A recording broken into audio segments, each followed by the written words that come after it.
للناس اقترب للناس حسابهم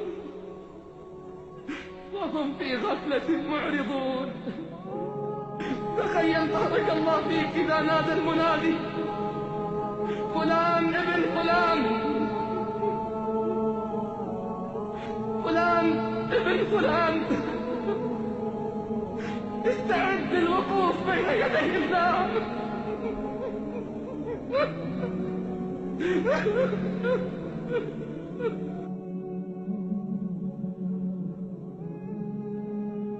حقيقة noocaasa addoomo fara badan baa moogan oo adduunyadan inta ay joogaan aan xusuusnaynba inay dhiman doonaan, gafla ayay ku jiraan.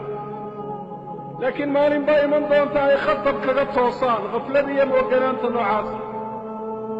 maalinta ilaahay uu soo diro malakulmowt iyo malaa'igta kale ee ugu kaalmaynaysa bani aadamka nafta inay ka qabtaan, maalintaasay hurdadan ka toosi doonaan. لقد كنت في غفلة من هذا فكشفنا عنك غطاءك فبصرك اليوم حديد. واد موجل الحقيقة إن هذه من دون تمال حصوصنين الدنيا كل اللودي وحيث صابك ومنقط قلبك أغوين وقلله وهذا كم النقطة من الأشقياء هو خير دراء الدنيا ذلت الجوغة waxay sababku ugu noqotay xumaan walba inaad ku dhiirato, waxay sababku ugu noqotay sahay aakhiro inaanad shaqaysana aad adduunye kaga mashquulsho.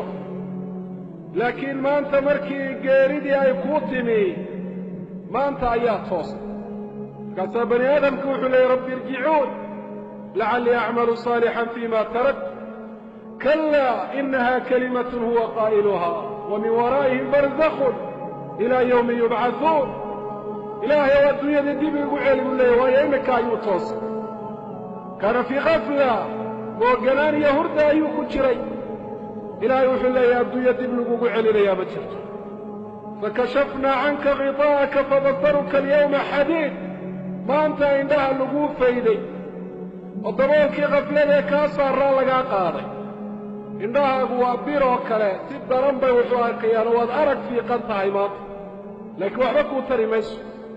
أيها المسلمون عباد الله، كل نفس ذائقة الموت وإنما توفون أجوركم يوم القيامة، فمن زحزح عن النار وأدخل الجنة فقد فاز وما الحياة الدنيا إلا متاع الغرور.